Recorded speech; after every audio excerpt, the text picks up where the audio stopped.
Shalom Uvracha.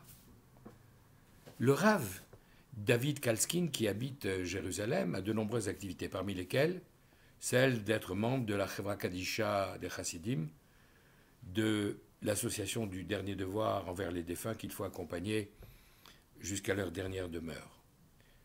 Et alors qu'il y a 4 ans, en 2018, au début du mois de Nissan, il est en train de procéder à un enterrement, son attention est attirée par un prospectus qu'il met machinalement dans la poche en disant « je regarderai plus tard ». Il termine ce qu'il est en train de faire et oublie ce papier. Quelque temps plus tard, exactement le 27 Nissan de cette même année, donc 3 semaines plus tard, il retrouve ce papier sur lequel il voit la photo de 2 tombes.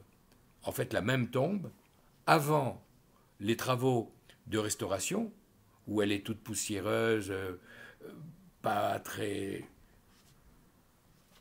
singulière, et une photo après rénovation où, effectivement, la personne qui repose là est à nouveau honorée. Il regarde, et sur la photo de la tombe restaurée, il arrive à lire des inscriptions qui lui disent qu'il s'agit de Marat Tuvia, Bat Rabbi David Shachor.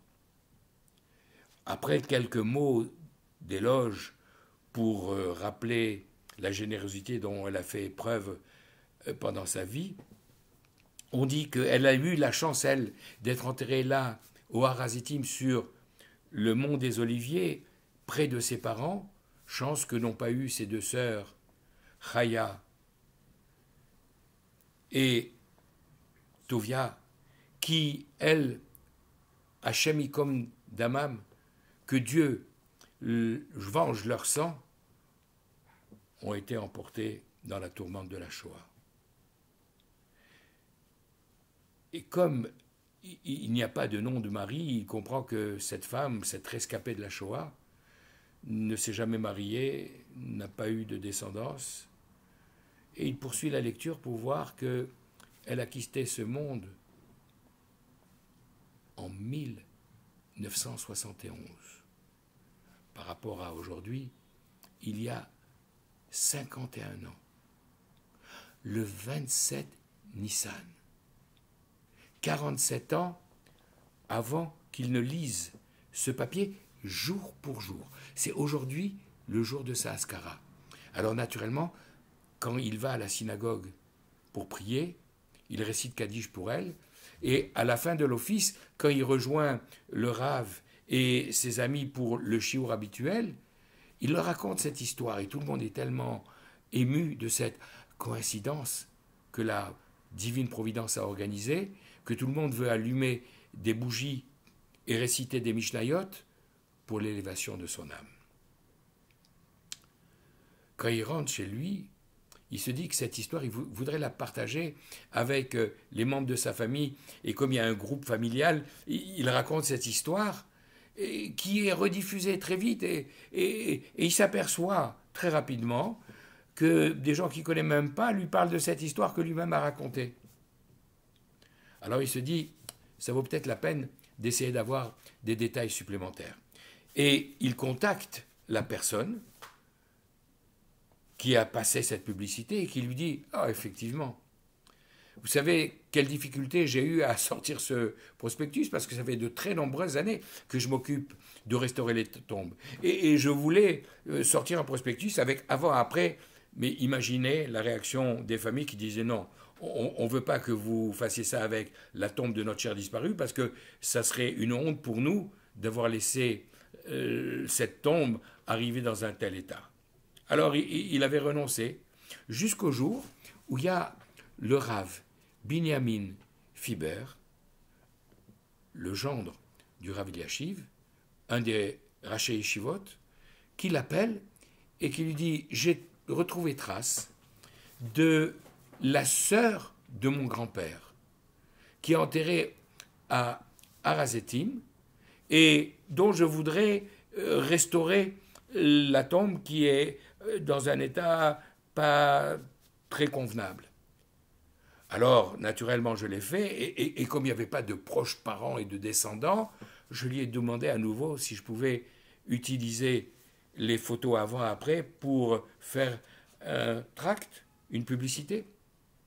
Et il a dit oui, parce que peut-être de là, il sortira du bien pour la défunte et pour l'élévation de son âme. Et c'est ainsi que depuis maintenant 12 ans, je sors ce prospectus.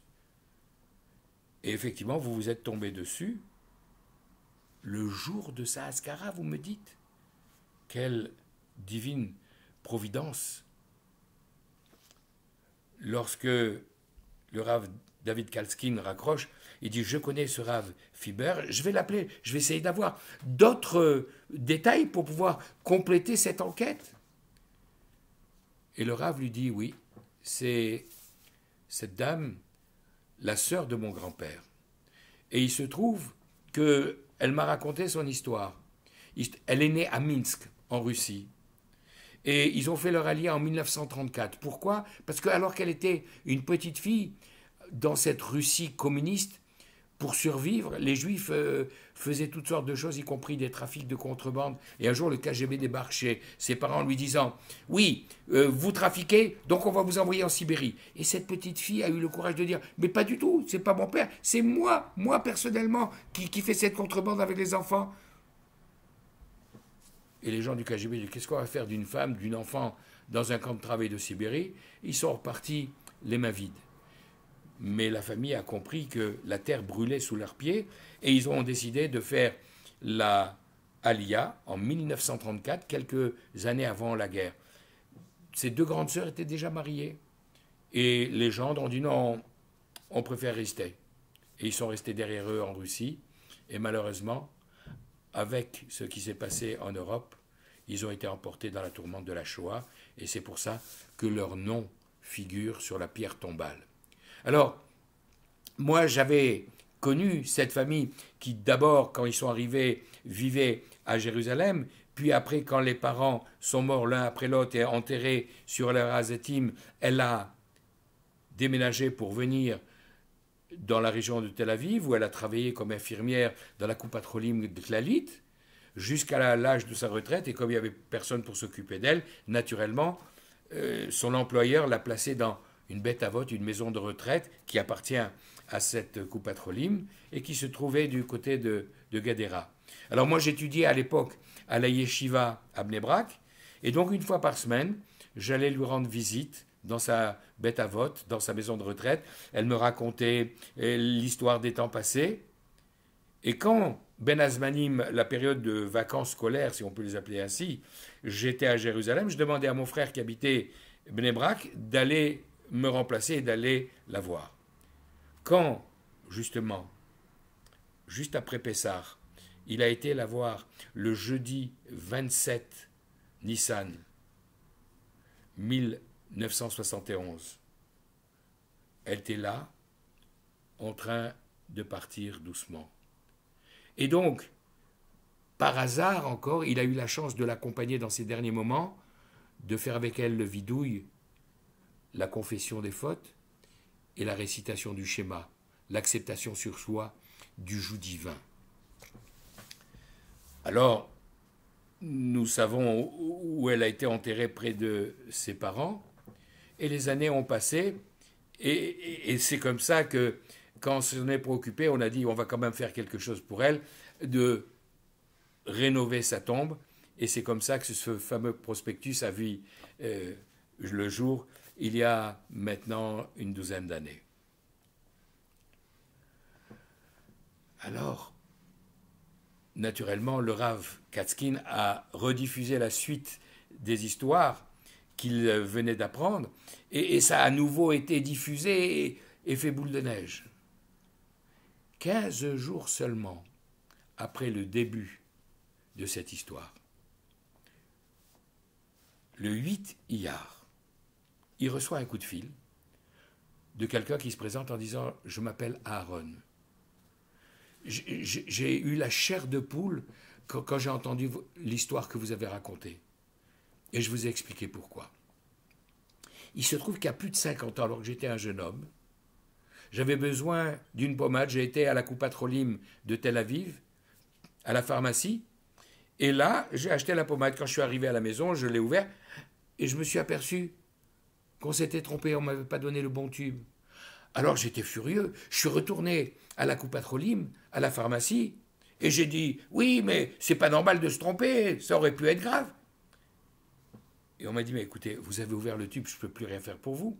Regardez, cette personne est venue pour la même raison, parce que ce n'était pas le bon médicament qu'on lui avait donné. La boîte était intacte, on lui a changé, mais vous, on ne peut pas. Oui, mais c'est un scandale, vous vous êtes trompé. » Mais c'est pas moi qui vous ai servi, c'est Tova qui vous a servi. Eh bien, appelez-la, je vais lui dire ma façon de penser. Elle vient et lui dit « Regardez ce que vous avez fait. » Et Tova ne répond pas. Autre chose que le tube étant ouvert, on ne peut plus rien faire pour vous. Ouais, mais si c'est comme ça, tenez, il jette le tube sur le comptoir lui disant « Vous l'utiliserez pour vos enfants. » Et elle, qui ne s'est jamais mariée, qui n'a jamais eu d'enfant, elle rougit mais ne dit rien. Et là, je sors, en oubliant très rapidement cet épisode. Quelque temps plus tard, à la veille de mon mariage, j'entends un chiour du Rav qui parle des Pirkei Avot en disant Hillel, un jour, a vu sur le fleuve un crâne flotter en disant « Ah, toi, tu as tué des gens, alors pour ça, on t'a tué. Et ceux qui t'ont tué seront tués à ta place. » Et il explique cette Mishnah avec le commentaire du Rambam et du Malbin en disant que Mida keneged Mida, mesure pour mesure, c'est la manière qu'utilise Hachem pour conduire son monde. On fait quelque chose de bien, il nous rend quelque chose de bien. Malheureusement, si quelqu'un fait quelque chose de mal, alors il faut qu'il s'attende à recevoir la même chose en retour. De quelque manière que ce soit. Et si on veut éviter d'avoir ce retour négatif, il n'y a qu'une solution. Retrouver la personne envers laquelle on a mal agi, s'excuser auprès d'elle et si nécessaire réparer le tort qu'on lui a causé. Alors je me suis dit, puisque je vais bientôt marier et ouvrir une page 9 de ma vie, alors je vais aller m'excuser auprès de mes amis, auprès de mes parents, auprès de tous ceux que j'ai pu vexer ou à qui j'ai causé du tort, et c'est ce que j'ai fait. J'étais content, je me suis marié. Les jours et les années ont passé, et on n'arrivait pas, ma femme et moi, à avoir d'enfants. Alors, je me suis dit, peut-être qu'il y a quelqu'un auprès de qui j'ai causé du tort, à qui j'ai causé du tort, et à qui j'ai pas été, auprès de qui j'ai pas été m'excuser. Et en passant un jour dans le quartier de Tel Aviv où il y a la Coupatrolim, je me suis rappelé de l'épisode de la pommade. Je suis rentré et je dis, s'il vous plaît, je voudrais voir Tova. Tova? Il n'y a pas de Tova ici. Mais si, elle travaillait ici, une vieille dame. Oh, mais elle est partie à la retraite, ça fait longtemps. Et où est-ce qu'elle est? Ben justement, dans une maison de retraite. Elle est partie dans une maison de retraite qui appartient à la Coupatrolim et qui se trouve à Guédéra. Mais et comment s'appelle cette personne? J'ai eu son nom Tova. Tova Shachor. C'est son nom complet. Alors, j'ai pas pu y aller le même jour, mais la même semaine, j'ai fait le déplacement jusqu'à Guédéra. J'étais à cette maison de retraite, Beth Avot. J'ai demandé, on m'a dit, on ne la connaît pas. Mais regardez, elle n'est pas là. Mais regardez vos registres. Et en regardant les archives, ah, mais oui, mais ça fait déjà quelques années qu'elle est partie. Elle est Nifteret. Mais où elle a été enterrée? Ah, ça, on ne sait pas. J'avais son nom complet, j'avais sa date de décès, le 27 Nissan en 1971, c'est 1731, et donc, pas d'autre moyen de retrouver sa tombe. J'ai contacté toutes les chevrotes, toutes les associations de dernier devoir de la région de Tel Aviv, en élargissant le cercle dans tout le centre du pays. Personne ne connaissait ce nom-là. Alors, ce que j'ai fait depuis, c'est le jour anniversaire de sa mort, lire quelques Tehillim et allumer une bougie à sa mémoire, pour essayer de me faire pardonner. Pendant des années, j'ai fait ça. Et un jour, il y a 15 ans, je me suis levé un matin avec une dole d'impression dans la bouche. J'avais le sentiment d'avoir la bouche tordue. Je me suis regardé dans la glace, et effectivement, j'avais une sorte de petite paralysie faciale, et ma parole était tout transformée, ma voix méconnaissable. Je me suis dit, ça va peut-être passer, j'ai peut-être mal dormi sur mon coussin. Et en fait, ça a perduré. J'ai été voir un médecin, il n'a rien trouvé de particulier, il a dit on peut tenter une opération, mais il y a plus de risques de bénéfices, donc il vaut mieux éviter. Et depuis 15 ans, pendant 15 ans, j'avais le visage déformé. Bon, les gens ont fini par s'habituer, mais ma voix n'était plus la même. Et moi qui étais dans ma synagogue, le Baal Koré, celui qui lit la paracha chaque semaine dans le Sefer Torah, qui officie avec une très belle voix, j'ai été privé de ce plaisir et de ces fonctions. Alors, j'ai prié, j'ai été voir des rabbanim, j'ai été voir des médecins, rien n'y a fait. Un rav m'a dit, peut-être que, à cause de ce que tu as fait avec ta bouche, Hachem t'a envoyé ce signe sur ta bouche. Essaye de réparer ce qu'a fait ta bouche, et peut-être que tu guériras. Alors, j'ai bien sûr fait le lien avec ce qui s'était passé avec Tova, la pharmacienne, mais je n'avais pas son adresse.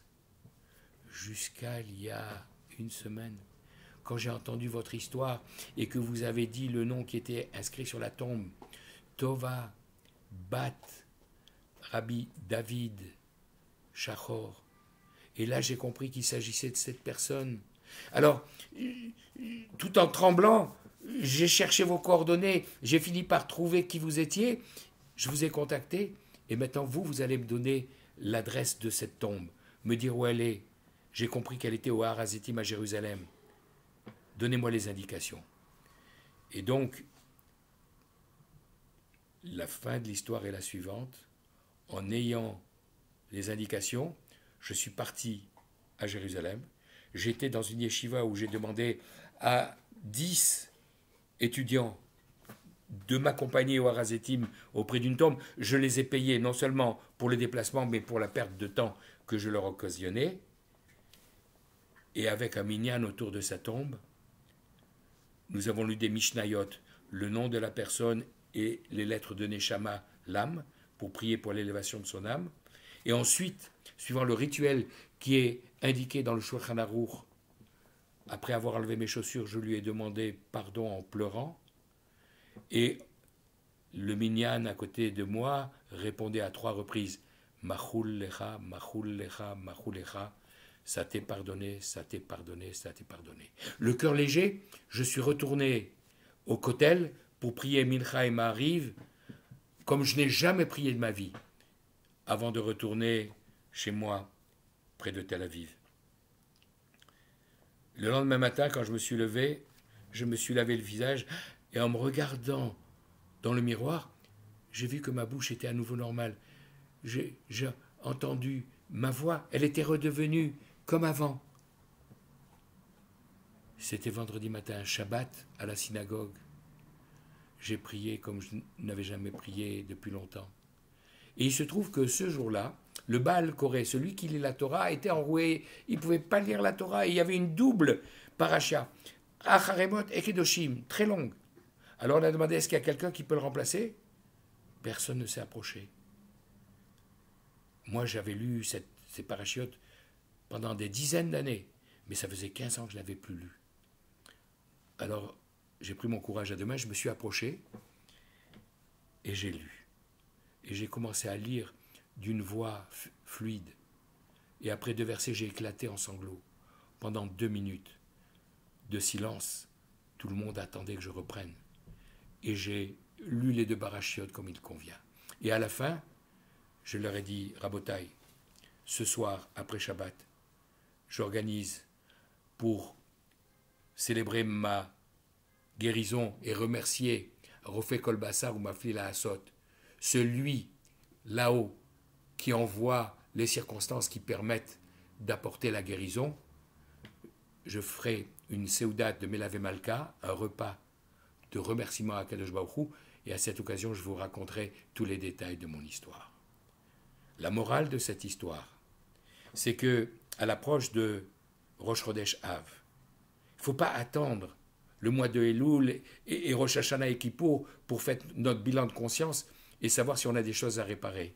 Dès maintenant, et pendant ces 3 semaines où nous devons nous interroger sur les causes de la destruction du temple, où nous allons lire en France comme en Israël la paracha de Mas'é avec les 42 stations par lesquelles nous sommes passés au moment de la sortie d'Égypte et par lesquelles nous repasserons au moment de la résurrection des morts, comprendre qu'à chacune des étapes de notre vie, nous avons peut-être fait des choses qui méritent réparation et nous devons le faire de notre vivant et avant d'avoir reçu le retour éventuellement négatif pour faire que Akadosh Baruch Hu nous protège et nous amène que du bien.